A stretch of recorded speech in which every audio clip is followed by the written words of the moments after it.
Alamin wassalatu wassalamu ala asyrafil anbiya'i wal mursalin sayyidina wa maulana Muhammad wa ala alihi washabbihi ajma'in. Rabbi shrah li sadri wa yassir li amri wahlul 'uqdatam min lisani yafqahu qawli amma ba'd. Assalamualaikum warahmatullahi wabarakatuh. Para penonton yang dirahmati Allah Subhanahu wa taala. Sekali lagi kita bersyukur kepada Allah Subhanahu wa taala diberikan kesempatan untuk meneruskan daurah Ramadan pada petang ini. Dan kita pada petang ini kita akan kupas lagi ataupun bercerita lagi berkaitan tentang perkara-perkara yang baik, yang perkara-perkara yang Allah suka. Apatah lagi kita sedang berada di bulan Ramadan. Hari ini hari yang ke-16 Ramadan 15 dan masuk malam ni malam yang ke-16 Ramadan. Jadi pada malam yang ke-16 Ramadan, maknanya kita sudah berada separuh daripada bulan Ramadan. Kita dah menghampiri sampai ke separuh bulan Ramadan. Maka seeloknya kita dapat memahami dengan lebih jelas perjalanan kehidupan Ramadan kita dan kita akan lebih matang menghadapi Ramadan yang baki 15 lagi insya-Allah. Pada petang ini kita nak berkongsi berkaitan sabda Nabi SAW, iaitu tentang ciri-ciri orang yang dicintai oleh Allah SWT. Kita ingin dicintai oleh Allah Taala. Kita ingin mendapat kasih sayang Allah, kita ingin mendapat kerahmatan Allah SWT. Maka kita kena faham dan kita kena mengenali ciri-ciri cinta Allah, tanda-tanda Allah mencintai hamba-Nya. Sabda Nabi SAW yang diriwayatkan oleh Tabrani, iaitu Nabi bersabda mafhumnya, manusia yang paling dicintai oleh Allah adalah yang paling bermanfaat untuk manusia. Ini nombor satu. Nombor satu ialah manusia yang paling bermanfaat untuk manusia yang lain. Selagi mana kita dapat memberi manfaat kepada manusia yang lain, maka kita di kalangan orang yang Allah cinta, Allah sayang. Dilihat kehadiran orang-orang yang antara orang yang berilmu, bukan saja manfaat datang dalam bentuk harta, tetapi datang dalam bentuk ilmu, datang dalam bentuk apa saja yang boleh memberikan kesenangan, kebaikan pada orang lain. Kehadirannya memberi manfaat. Jadi kita nampak satu contoh, kita tengok satu peristiwa bagaimana peristiwa Nabi Khidir AS yang Allah bawa dalam kisah dalam surah Al-Kahfi. Bagaimana Nabi Musa AS bertanya kepada Allah Ta'ala tentang orang yang paling pandai. Maka Allah pertemukan dengan Nabi Khidir AS. Walaupun dia tidak dinyatakan, tidak disepakati ulama tentang kisah Nabi Khidir, tetapi ia banyak menceritakan tentang manusia yang bernama Khidir pernah bertemu dengan Nabi Musa AS. Tujuannya ialah untuk mendidik Nabi Musa AS dalam ilmu yang tidak dipunyai, tidak dimiliki oleh Nabi Musa. Jadi ketika itu kita nampak bagaimana manfaatnya Nabi Khidir kepada Nabi Musa. Jadi syarat yang diberi oleh Nabi Khidir AS kepada Nabi Musa ialah jangan bertanya. Jangan bertanya, tahan sabar ketika mana dalam sesi pembelajaran. Jadi orang yang dalam sesi pembelajaran, dia kena sabar. Dan kena sabar dan kurang bertanya. Jadi dan kurang bertanya bukan tanya tak boleh, boleh. Tapi kurang bertanya dalam benda yang tidak berfaedah. Ada ketiganya orang bertanya dalam benda yang tak berfaedah langsung, tanya. Dia dah tahu jawapan tu, dia cuba tanya. Kadang-kadang bertanya tujuannya untuk menyindir orang lain. Menyindir rakan-rakan yang lain.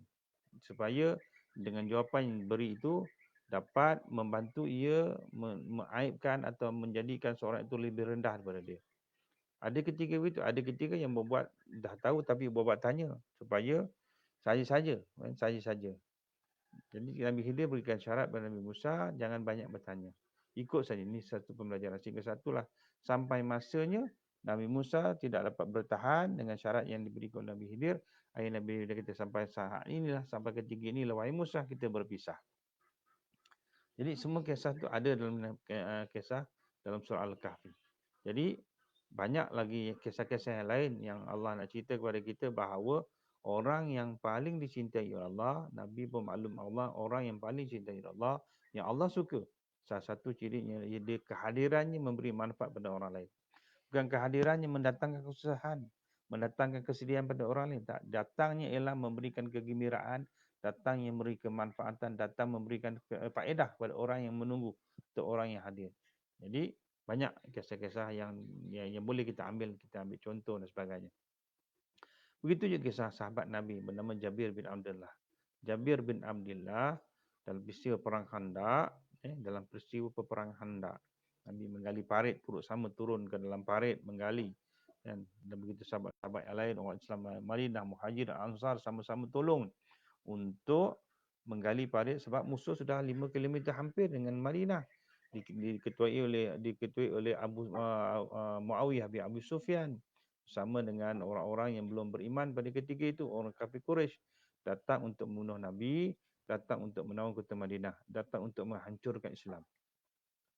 Jadi ketika mana mereka kalah dalam perang Badar pada tahun kedua Hijrah, mereka bangkit kembali, buat postmortem di mana kesilapan kekalahan orang Quraisy dalam peperangan Badar.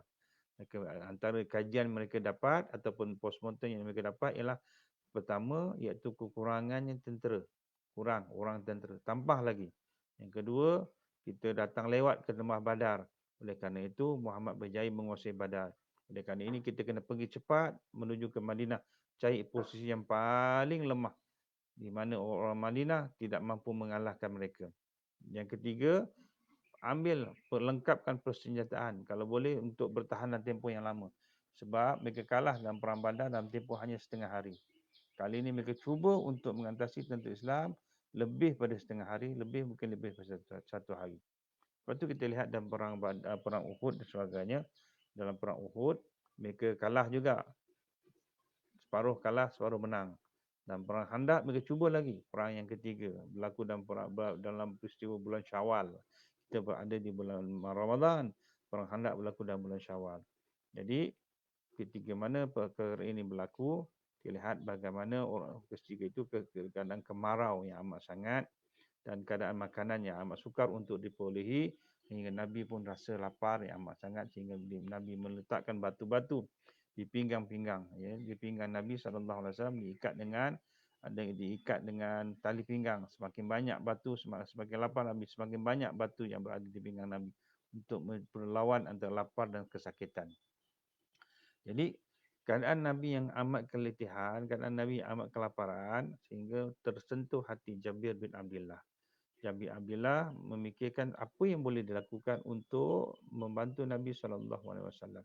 Maka ia teringatkan di rumahnya ada seekor anak kambing, kemudian ada tepung yang boleh dimasak, ada sedikit makanan. Walaupun makanan tersebut sesuai untuk keluarganya, tapi dia memandangkan Nabi, memandangkan Rasulullah SAW, maka ia cuba untuk membantu Nabi.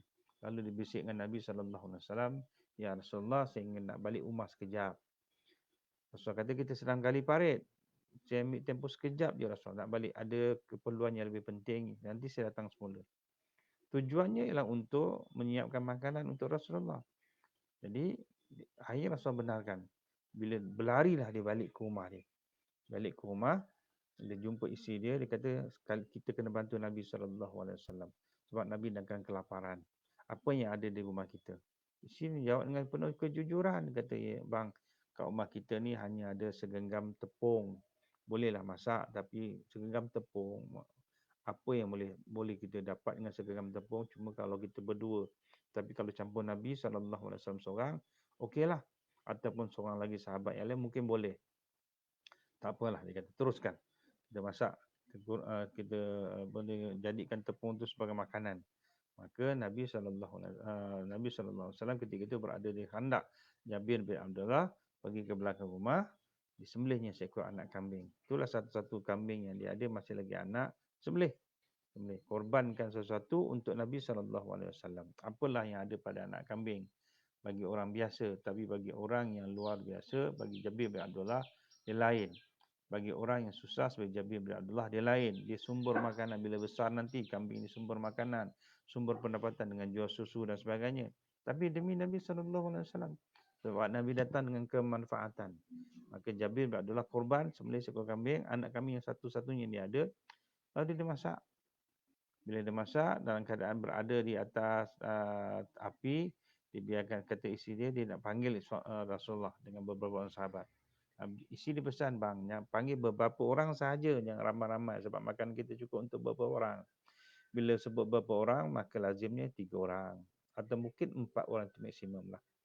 Jadi Jabir yang pergi jumpa Nabi SAW melapor sebab dia minta izin untuk keluar, maka dia melapor balik untuk bertemu Nabi. Ya Rasulullah, saya dah sampai balik. Bagus, teruskan kerja. Dia kata, ya Rasulullah, sebenarnya saya balik di rumah tadi, saya memasak. Sebab saya nampak Rasulullah memang lapar. Oleh kerana itu, saya jemput Rasulullah bersama beberapa orang sahabat yang rapat-rapat pergi ke masjid. Kita jamu selera. Rasulullah kata, banyak ke yang kau masak? Adalah segenggam tepung untuk dibuat roti dan seekor anak kambing. Rasulullah kata, banyak tu. Banyak tu memang banyak. Jabir kata, banyak mana ya Rasulullah? Anak kambing bukan bapak kambing. Ini segenggam tepung, bukan satu periuk, segenggam tepung. Rasul kata tu banyak. Banyak. Baiklah. Kamu balik dahulu, Jabir.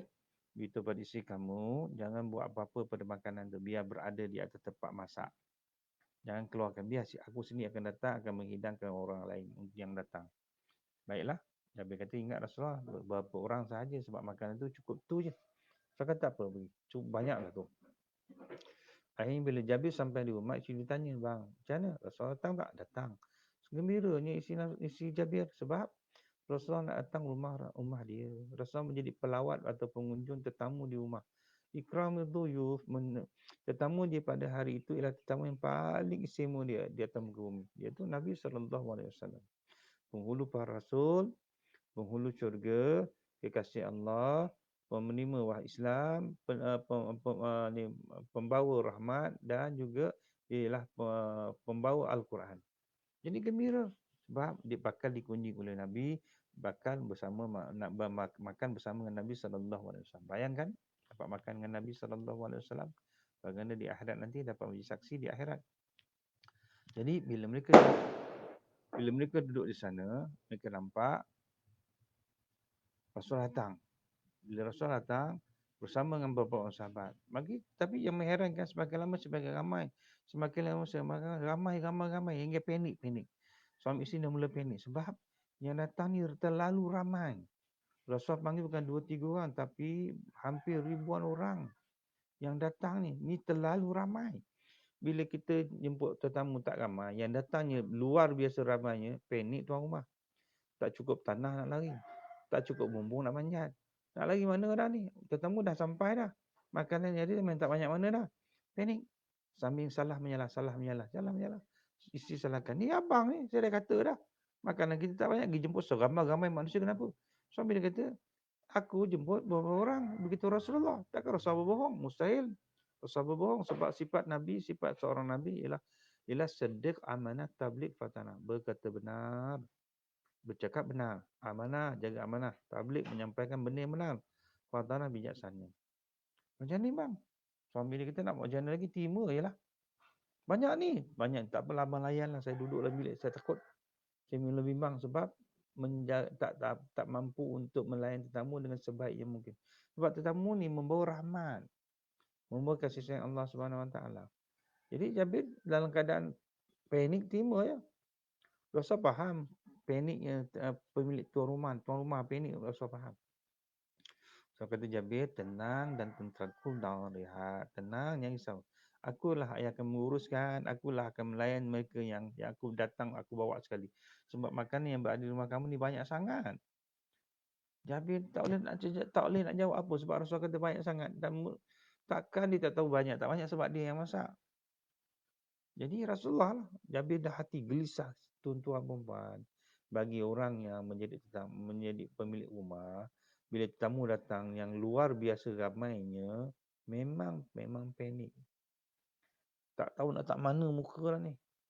Sebab tak sanggup ataupun tak mampu melayan tetamu yang sebaik mungkin. Dia jemput 2-3 orang, Rasul jemput 2-3 ribu. Kan pelik, kan panik ni. Rasul faham, tak apa. Rasul kata dia. Akhirnya Rasul menjamu. Rasul jadi pelayan. Bagi orang Islam yang datang rumah Jabir bin Abdullah, Rasul menjadi wakil tuan rumah. Rasul melayan seorang demi seorang. Masing-masing makan. Jabir macam kabur mata pandangan. Macam nampak tak nampak je. Sebab risau. Aduh, tak dapat nampaknya. Ya, susahnya, malu yang amat sangat. Rasa senyum, rasa senyum. Jadi akhirnya sampai semua dapat makan, beribu-ribu orang yang datang semua dapat makan dengan sekenyang-kenyangnya, dapat buat bekal pergi untuk menyambung kerja. Rasul panggil Jabir, panggil isteri kamu. Jabir panggil isteri dia. Isteri dia kata, ya Rasulullah, minta maaf banyak Rasulullah, kami masak sedikit tapi yang tak ramai. Rasul kata, tak, jangan marah, jangan risau, sebab semua cukup. Semua dapat makan. Jadi terkejut suami isteri ni. Ya Rasulullah, semua dapat makan. Ya Rasulullah, makanannya ada memang tak cukup. Harap makan seekor kambing biasa. Anak kambing ni luar biasa. Tapi kalau 2 orang makan pun boleh gagal juga. Tapi beribu orang makan memang tak gagal langsung. So kata cukup sebenarnya, cukup. Yang tinggal hanya kita bertiga, jom kita makan sama-sama. Jadi sampai tak hajat dia makan dengan Nabi, sampai. Dapatlah makan bersama Nabi dengan sedap sesedapnya. Tak terdetik dikeluar daripada mulut Jabir, ya Rasulullah, apa tadi berlaku ya Rasulullah? Tak. Sebab ini rahmat, ini keberkatan. Keberkatannya. Apa maksud berkat? Nabi kata, yang dipanggil berkat ialah makanan untuk seorang tapi kamu boleh makan untuk 2 orang. Makanan untuk 2 orang kamu boleh makan 4 orang. Makanan untuk 4 orang kamu boleh makan 8 orang. Makanan untuk 8 boleh makan 16 orang. Makanan untuk 16 kamu boleh makan 32 orang. Begitu seterus-terusnya. Ini dipanggil keberkatan. Jadi orang yang paling dicintai oleh Allah ialah orang yang paling bermanfaat untuk manusia. Dia dapat beri manfaat. Tak kira menyumbang ilmu ke, menyumbang tenaga ke, menyumbang harta ke, menyumbang keringat ke, sumbang. Manfaat datang. Oh, dia datang, alhamdulillah. Rasa macam lengkaplah dia datang. Rasa orang gembira. Yang kedua, amalan yang paling dicintai oleh Allah ialah mengembirakan orang lain. Menggembirakan dan masukkan kegembiraan yang engkau masukkan ke dalam hati seorang mukmin. Seorang mukmin rasa gembira, hatinya tenang dengan kehadiran. Kita datang digembira. Dia seronok dengan kehadiran. Itu tanda Allah cinta, Allah sayang.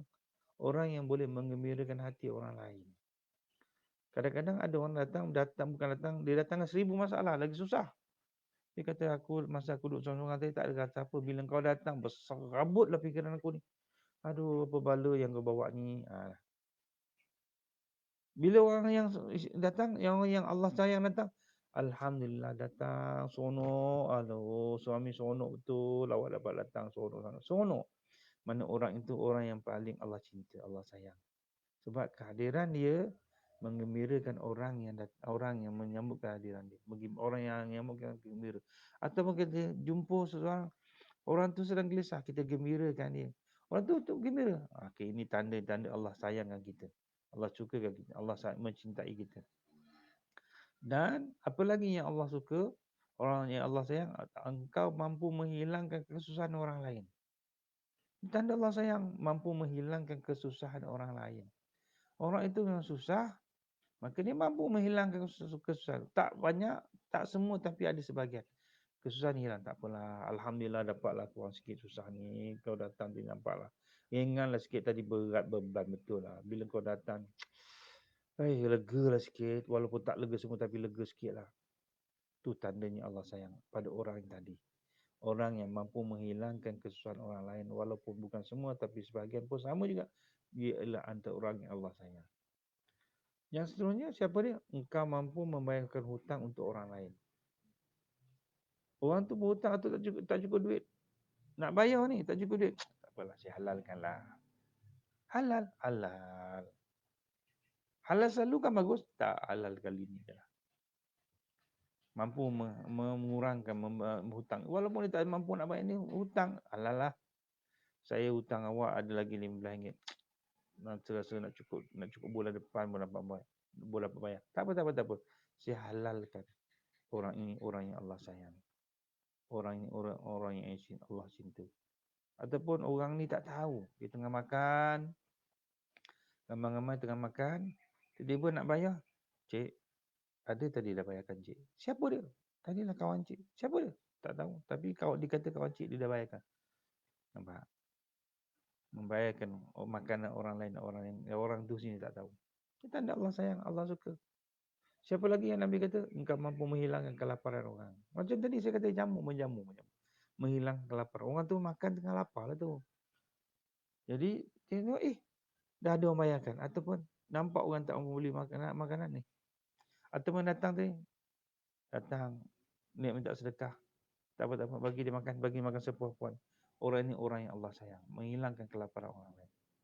Jadi, apa yang kita boleh sentuh pada petang ini ialah sabda Nabi SAW, manusia yang paling dicintai oleh Allah, yang pertama adalah orang yang paling bermanfaat untuk manusia. Yang kedua, amalan yang paling dicintai oleh Allah adalah amalan yang menggembirakan orang sehingga orang itu rasa hati tenang, hati suka. Ataupun menghilangkan kesusahan orang lain, ataupun ketiga membayarkan hutang orang lain, atau keempat menghilangkan kelaparan orang. Jadi amalan yang paling Allah suka, manusia yang paling Allah cinta. Cukup sekadar tu yang boleh kita berkongsi pada petang ni. Mudah-mudahan kita dapat mengambil iktibar. Wabillahi taufiq wal hidayah. Assalamualaikum warahmatullahi wabarakatuh.